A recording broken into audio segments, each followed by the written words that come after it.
Good evening दोस्तों, मेरा नाम जितेंद्र कुमार नामदेव है और मैं बांदा जिला ग्राम मवई बुजुर्ग का रहने वाला हूँ।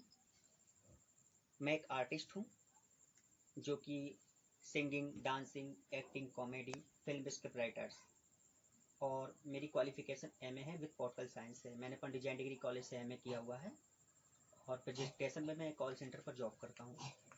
तो जैसा कि मैं आप लोग को बताना चाहूँगा कि हमारे भारत में एक वायरस जिसको कोरोना के नाम से जानते हैं, उसने पूरे भारत में आतंक फैला के रखा है और इससे हमारी जो सामाजिक व्यवस्था है, अर्थव्यवस्था है, हमारे समाज में ये कोरोना की वजह से सब लोग परेशान हो चुके हैं। कहीं पर कोई इलाज नहीं मिल पा रहा। डॉक्टर, पुलिस, यहाँ तक कि हमारे माननीय श्री नरेंद्र मोदी जी भी इस कोरोना से बचाने के लिए लोगों को प्रयास कर रहे हैं कि आखिर कोरोना कैसे जाए भारत में। तो मैं ऑलराउंडर नामदेव और जितेंद्र नामदेव, मैं आप लोगों को कुछ सुझाव देना चाहता हूं, क्योंकि माननीय प्रधानमंत्री जी ने बताया था कि अगर किसी भारतीय नागरिक के पास कुछ सुझाव हों तो ज़रूर वो दें। तो मैं आप लोगों के पास बताना चाहूँगा। स्टॉप। दोस्तों, जैसे कि मैं बताना चाहूँगा कि माननीय श्री हमारे प्रधानमंत्री जी नरेंद्र मोदी जी ने 14 तारीख को सुझाव दिया था कि अगर किसी भारतीय नागरिक के पास कुछ सुझाव हों जिससे कोरोना दूर हो सके, और हमारे जो मजदूर भाई लोग हैं जो बाहर रह कर मजदूरी कर रहे थे, वो इस आपातकालीन में फंसे हुए हैं, और हमारे कुछ भाई बहन भी जो हैं जिनकी शादी ब्याह थी, और लोग जो अपना डेली का खाने कमाने का काम करता था, वो सारा कोरोना ने चौपट कर दिया। तो मैं आज आप लोग के सामने कुछ ऐसे टिप्स लेकर आया हूँ। शायद ये बात मेरी माननीय मुख्यमंत्री जी के पास भी पहुँच जाए, और अभी तक ना पहुँची होगी तो मैं कुछ अपने सुझाव देना चाहता हूँ।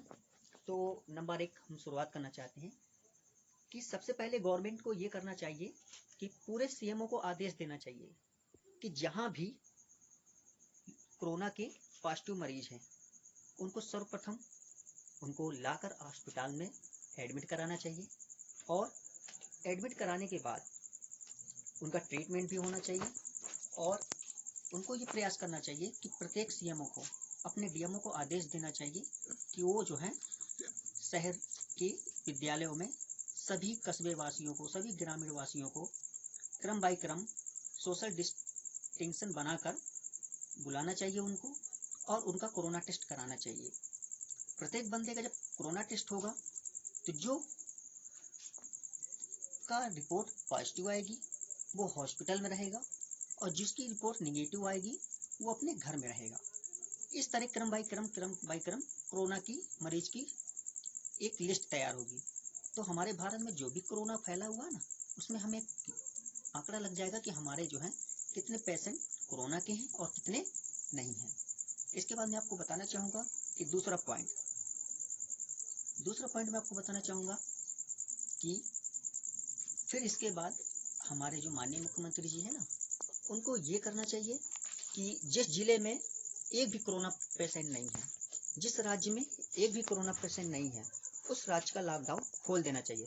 लेकिन विमानें, ट्रेनें अपने इंडिया के बाहर नहीं जाना चाहिए, क्योंकि अगर वो इंडिया के बाहर जाएगा तो फिर कोरोना भारत में प्रवेश करेगा। तो विमानें भी जो हैं ओनली इंडिया तक ही सीमित रहना चाहिए, ट्रेनें हैं वो भी इंडिया तक ही सीमित रहना चाहिए, और उस जिले को तब तक के लिए सील कर देना चाहिए जहाँ पर कोरोना है।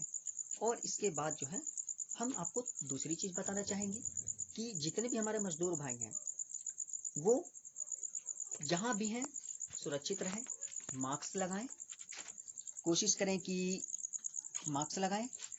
करें कि लोगों से सोशल डिस्टेंस बनाए रहें, और जितनी बार भी नाक, कान, मुंह छुएं, हाथ धुलें, ताकि कोरोना एक दूसरे पर ना फैले।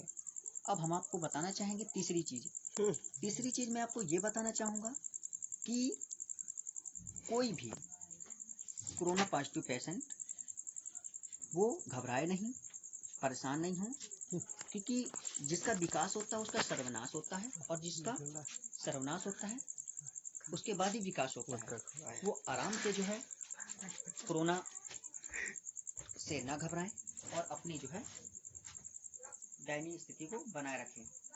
और मैं माननीय श्री मुख्यमंत्री जी से कहना चाहूँगा कि जितनी जल्दी भी हो सके हमारे जो भी कोरोना के पेशेंट हैं उनका जल्दी से जल्द इलाज करवाएं, और बाकी जिस जिले में जिस राज्य में कोरोना एक भी नहीं है उस राज्य को स्टार्ट करा दें, ताकि हमारे जो मजदूर भाई बहन हैं वो दो वक्त की रोटी खा सकें और अपना पेट चला सकें। जय हिंद, जय भारत।